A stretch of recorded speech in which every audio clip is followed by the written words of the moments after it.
क्या अब भी प्रधानमंत्री दावा कर सकते हैं कि वो भ्रष्टाचार के खिलाफ गारंटी हैं? क्या यह ना कहा जाए कि आजाद भारत के इतिहास में भ्रष्टाचार के साथ अगर किसी पॉलिटिकल पार्टी ने सबसे ज्यादा समझौता किया है और वो भी राजनीति के लिए, तो भारतीय जनता पार्टी और कोई और नहीं। खबर क्या मैं आपको बताता हूं दोस्तों, और इस खबर के आने के बाद भाजपा कहीं मुंह नहीं दिखा सकती। हालांकि ये जानकारियां मैं आपको अपने मंच तक देता रहा हूं। इंडियन एक्सप्रेस के दीप्तिमान तिवारी की खबर है जो ये बतलाती है कि साल 2014 से विपक्ष के 25 नेताओं ने भाजपा की शरण ली। या तो भाजपा का हिस्सा हो गए या फिर वो एनडीए मोर्चे का हिस्सा हो गए। इन 25 नेताओं के खिलाफ भ्रष्टाचार के गंभीर आरोप थे और उनमें से 23 के केसेस बंद कर दिए गए। 23 के केसेस पर ताला लगा दिया गया। पता यह लगाना चाहिए कि भैया वो दो बदनसीब कौन है जिनके केसेस को बंद नहीं किया गया है। एक एक करके दोस्तों, और हर केस अपने आप में अजूबा है और मैं चाहूंगा इस पर गौर करें। मगर इससे पहले कि वो तमाम पात्र मैं आपके सामने पेश करूं, मैं माननीय प्रधानमंत्री के कुछ बयान आपके सामने पेश करना चाहता हूं। प्रधानमंत्री, आप अपने अंध भक्तों को मूर्ख बना सकते हैं, जो लोग अक्सर दिमाग का इस्तेमाल कम करते हैं। मगर आज इस रिपोर्ट के जरिए मैं अपनी पुरानी बातें तो दोहराऊंगा ही, साथ ही जो नए तथ्य आए हैं उसकी भी चर्चा करने वाला हूं। सबसे पहले दोस्तों, प्रधानमंत्री ने क्या क्या कहा था। बड़े बड़े भ्रष्टाचारी आज सलाखों के पीछे हैं। भ्रष्टाचारी चाहे जितना भी बड़ा क्यों ना हो, एक्शन होगा जरूर। जिसने देश को लूटा है उसे लौटाना ही पड़ेगा।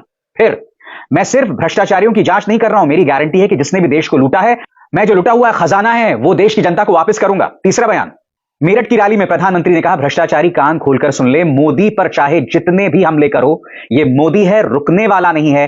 प्रधानमंत्री मोदी ने कहा, भ्रष्टाचारी चाहे जितना भी बड़ा क्यों ना हो, एक्शन होगा, जरूर होगा। जिसने देश को लूटा है उसे लौटाना ही पड़ेगा, यह मोदी की गारंटी है। चलिए प्रधानमंत्री, आपने कहा है कि जिसने लूटा है उस पर एक्शन होगा। आपके इस दावे की अब हम परख करने वाले हैं, एक एक केस आपके सामने लाने वाले हैं। सबसे पहली मिसाल दोस्तों अजीत पवार की है। मैं आपको याद दिलाना चाहूंगा, ये वही अजीत पवार है जिनके बारे में देवेंद्र फडणवीस ने कहा था कि एक बार हम सत्ता में आ गए तो अजीत दादा चक्की पीसेंगे, अनपीसेंगे, अनपीसेंगे। दिलचस्प बात क्या होती है दोस्तों, याद कीजिए, उद्धव ठाकरे बीजेपी से अलग हो जाते हैं और फिर वो सरकार बनाते हैं एनसीपी और कांग्रेस के साथ। और जैसे ही सरकार बनती है वैसे ही मुंबई पुलिस और प्रवर्तन निदेशालय अजीत पवार के खिलाफ केस खोल देती है। उसके बाद क्या होता है, जैसे ही उद्धव ठाकरे मुख्यमंत्री बन जाते हैं, मुंबई पुलिस जो है अपना केस वापस ले लेता है। मगर जैसे ही एकनाथ शिंदे शिवसेना के साथ विश्वासघात करके भाजपा की गोद में जाते हैं, मुंबई पुलिस वो केस दोबारा शुरू कर देता है। और फिर जब अजीत पवार एनसीपी को तोड़ के भाजपा के दामन में जाकर बैठ जाते हैं, तब मुंबई पुलिस वो केस बंद कर देता है, क्लोजर रिपोर्ट जो है वो फाइल कर देता है। तारीखों का खेला देखिए दोस्तों। सबसे पहले मैं आपको बतलाना चाहूंगा मुद्दा क्या है। मुद्दा है मनी लॉन्ड्रिंग का। मैं आपको बतलाना चाहूंगा कि 2019 में बॉम्बे हाईकोर्ट का फैसला आया था और उसी फैसले के आधार पर यह कहा गया था कि महाराष्ट्र स्टेट कोऑपरेटिव बैंक में कथित घोटाला हुआ है, इसमें मनी लॉन्ड्रिंग हुआ है और उसी के आधार पर मुंबई पुलिस और ईडी ने केस कर दिया। अब मैं आपको बताता हूं कि जैसे जैसे अजीत पवार के तेवर बदलते रहे, यानी जैसे जैसे उनके राजनीतिक तेवर बदलते रहे, वैसे वैसे मुंबई पुलिस और प्रवर्तन निदेशालय के तेवर भी बदलते रहे। तारीखों का खेला है दोस्तों, इस पर गौर कीजिएगा। सबसे पहले अगस्त 2019 मुंबई पुलिस की इकोनॉमिक ऑफेंसेस विंग एफआईआर दर्ज करता है। सितंबर 2019 ईडी भी इस मामले पर, इस एफआईआर पर जांच करनी शुरू कर देती है। अक्टूबर 2020 जब अजीत पवार सरकार बनाते हैं उद्धव ठाकरे के साथ, तब मुंबई पुलिस की economic offences wing closure report file करता है, यानी केस बंद हो गया क्योंकि सत्ता में कौन आ गए, उद्धव ठाकरे और एनसीपी जिसमें अजीत पवार हैं। अब ईडी चूंकि मोदी सरकार की एजेंसी है, ईडी इसे चुनौती देती है कि भाई आपने बंद क्यों किया। मगर पिक्चर अभी बाकी है मेरे दोस्त, इस तारीख पर गौर कीजिए। अप्रैल 2022 ईडी चार्जशीट फाइल करती है, अप्रैल 2022 को। उसके बाद अगली तारीख जून 2022 सेना बट जाती है। शिंदे फैक्शन यानी एकनाथ शिंदे के नेतृत्व में एनडीए की सरकार बनती है बीजेपी के साथ।